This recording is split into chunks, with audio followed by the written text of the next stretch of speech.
So we've just spent 7 nights on board P&O's Azura.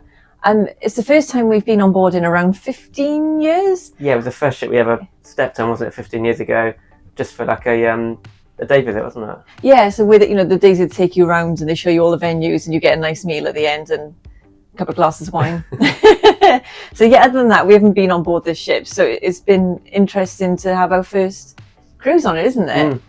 So we just wanted to sort of share our experience with you and give you our thoughts and opinions on different aspects of the cruise as a whole. And I suppose we probably ought to start with kind of from the beginning with the travel and boarding. This is, as we said, a 7-night cruise, and we visited Corfu, Kotor, Split, and then Dubrovnik, and we had 2 sea days as well, which is quite nice. One at the start, one at the beginning. It's a fly cruise, so it's a flight inclusive package with P&O, which we've been really impressed with, haven't we? Yeah, the process is really easy. We flew with TUI, so when we arrived at the airport in Malta, the bags were taken straight through, so we didn't see them until back on the ship. I think we were on board by 12 o'clock at the latest, weren't we? Yeah, I think we were in the buffet by 12. Yeah, having lunch. Yeah, I mean, it was a really early start. I think we had an alarm for 3:30 a.m.-ish.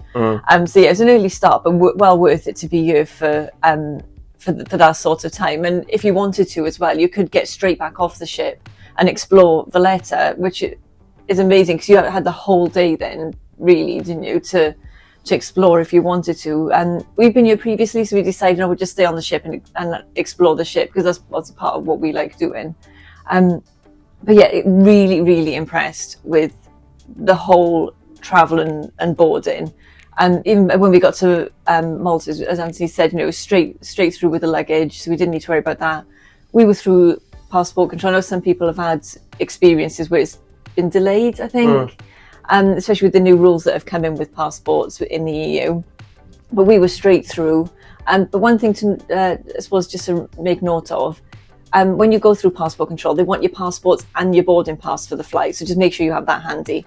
But yeah, straight through there and straight onto the coach. And there's a sort of check-in to the ship. Yeah, it's very, very small, isn't it? And a simple process, did that, room for security, and then we're on the ship. Yeah, so I mean, 10 out of 10 for travel and how organised. And I mean, we could, as far as that bit is concerned, we can't recommend that bit enough. So now, being on board the ship, obviously I haven't been on here for 15 years. We've really only had our expectations based on Ventura, which we did last year, didn't we? So our expectations weren't really high. We weren't overly impressed. We had a really good cruise on Ventura, didn't we? But it was a bit meh. Well, it wasn't one of our favourite ships, was it? No. Whereas this felt actually in really good condition. It felt it's been well maintained. The venues are good. The staff have been excellent as well. So, it feels like it's been a little bit modernised in places. Obviously, some bits are a little bit dated. And you can sort of see them. You can see just in the cabin, there's a lot of wood, mirrors everywhere. And even on some parts of the ship, some bits are a little dated, but actually everything's well maintained. You always see the crew touching things up, especially if there's a lot of wood around the ship, isn't there? Always touching that up, always cleaning. And so I think as far as the ship itself, I think overall, I mean, some little bits of rust, but I mean... Yeah, it's all minor, isn't it? It's an old ship. It's, well, not really old, but it's... old enough, and you're going to expect a little bit of rust, I think. But nothing that takes away from what it is. So actually, we've been... overall of the ship, we've been quite impressed. And I suppose then following on from that, the entertainment, again, basing it on Ventura, the entertainment was actually pretty good on Ventura.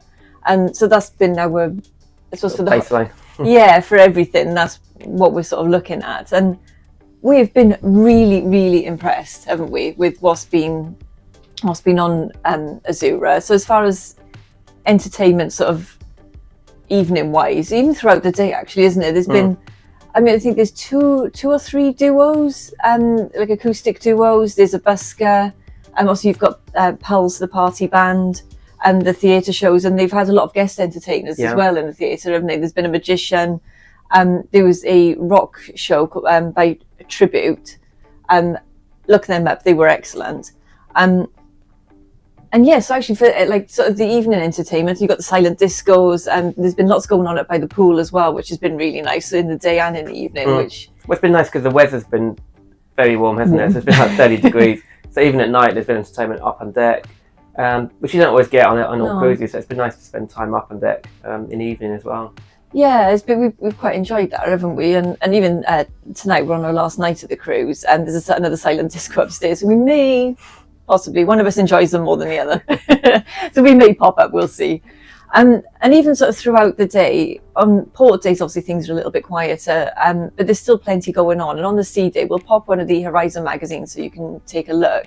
There's been so many activities going on, lots of quizzes, trying to think what else has been going on, different classes for different things, guest speakers. So actually there is enough to keep you entertained, isn't it? We were quite surprised with actually how much Azura was going to have to offer. We didn't expect that, did we?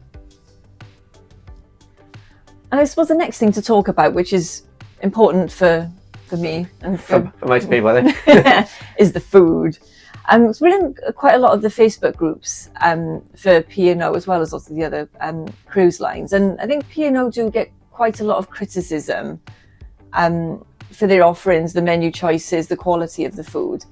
I think, as we have with everything else, we've actually been quite impressed. There's been plenty of options, I think. And there's one night in particular, we could have had everything on the menu. So yeah, I think we've enjoyed. Definitely pleasantly surprised, weren't we, from what we were expecting, maybe a little bit. We ate mainly in the main dining room, but the buffet was actually a little bit small, but it was, again, lots of choice. But the main dining has been excellent, hasn't it? And the virtual queue system has worked really well. Even on gala night, where we thought we might have a wait, there wasn't really much of a wait, and we were seated within probably 10 minutes of joining the queue. Yeah, so that's worked pretty well, actually. I think the only thing I'd say about the food, and maybe you can correct us if we're wrong on this, and maybe we just didn't find it, but they didn't have proper British bacon. I couldn't find that in the buffet. Could only find the sort of American style bacon. So if we've missed this, let us know where that would be, because I really wanted to make myself a bacon sandwich. We were up really early on the Kotor sailing, because we were up at around 5 o'clock in the morning. Because the sailing is beautiful. And yeah, I really fancied a bacon sandwich, but I couldn't find any proper bacon. So if anyone knows where that is, leave us a note in the comment. But otherwise, I mean, we went to the beach house as well, was the other place we dined. And the food there was really, really good as well, wasn't it? You do pay a supplement to go there, but if you pre-book before the cruise, you do get a slight discount for pre-booking. So make sure you have a look at that. But otherwise, as we said, all the menus have been really good. I'll pop one up just so you can have a look at one or two of the menus to see what we had. But yeah, overall, good. And like I say, you didn't have to wait to get a table, which is sometimes a problem on some ships, but it definitely wasn't an issue on here. And the staff have been excellent. Yeah. So food, again, I think 10 out of 10. And I suppose another big thing with cruises is your cabin. Obviously, there's lots of different choices of what you can have. We chose a guaranteed obstructed ocean view. So obviously we knew we were going to get an obstructed view, but we didn't actually know what part of the ship we were going to be. And I think we've ended up slightly towards the back. But for us, that's where we would prefer to be. We'd rather be further back than further forward. So location-wise, that was great. The obstruction itself, you can see out the window. You have got the view of the lifeboats, but actually we're kind of between lifeboats, so we have got a little bit more of a view than if we were in one of the cabins either side. So we have done a tour, haven't we, of the cabin. So if you want to have a look, we'll pop a link at the top so you can see what this cabin is like. But actually, it's been really quiet, hasn't it? We thought maybe it'd be a little bit louder above the pom deck, but been no noise. No. So no issues there at all. No, and it's actually a really good size. You know, as we've already said, you can see behind us it's a little bit dated. But actually, again, it's been really well maintained. It's clean, and there's a lot of space. You know, lots of storage, and the wardrobe as well, which is sort of just behind us there. It's an open wardrobe, but it's a really long hanging space. So other than the dreaded shower curtain, that was the only major negative. But again, it wasn't too big a deal. No, but actually, it doesn't stick to you. No, which is the important thing with the shower curtain. So and I think all in all, as Anthony said, you know, it's quiet. you know, we've got, you know, it's a good space. It's basically the same size as a balcony cabin, but without the balcony. So size wise is fine, isn't it? Yeah, and absolutely nothing to complain about. So we would stay in this cabin again. Yeah, so what did we think overall with the P&O cruise? I think P&O offer great value for money, don't they? I think it's a very British cruise line, which we enjoyed, and yeah, we're definitely happy to come back again, wouldn't we? Yeah, and I think especially the flight cruises, you've got your flights, your transfers, and the cruise all included. We haven't done one for a while, have we? And we forgot really just how easy the process is, even for when we leave. So we're getting off the ship tomorrow, and we've already got boarding passes for the flights, and we'll put our luggage out tonight, and we won't see that now until we get back to Gatwick. So it's an incredibly easy process, isn't it? So if you're nervous about doing one of these fly cruises, then there's absolutely nothing at all to worry about. They make it so easy for you. Because even as we were coming out, sorry to waffle on, even as we came out of out of passport control in Malta, almost every step you took, there was a P&O representative, wasn't it? So they were like, go to my colleague, and so that you won't get lost, and it is just so incredibly easy. So a big thumbs up for the for the fly cruise experience. Is so good, and just the cruise overall. I mean, as you know, as we've already said, the food was really good. We really enjoyed everything that we had, and the entertainment's been great. We've really enjoyed everything that we've seen, and the crew as well. They are a lot of what makes a cruise, aren't they? Yeah. And the service has been excellent. You barely have to sit down in a bar and they're offering you a drink, and I haven't had to wait to get into dining really, have we? So I think all in all, yeah, we've really enjoyed it. We've had a great cruise. I mean, some fabulous ports, and P&O do go to some really nice ports.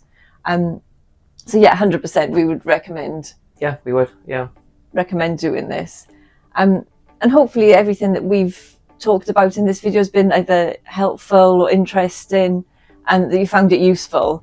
And if you did, make sure you give it a thumbs up. We really do appreciate everyone that follows along, leaves us a comment. I mean, let us know what you think. Do you agree with our thoughts? Have you done one of these cruises? We've got some comments below, so make sure you leave us a comment with your thoughts. And we've got lots of videos coming from Azura. We'll have had some that are already out, and we may have some more to come as well. So make sure you subscribe to our YouTube channel. It's completely free to you. And we're only a small channel. We do really appreciate everyone that likes, comments, and subscribes to our channel. So thank you so much in advance. And thank you for watching, and we'll see you in our next video.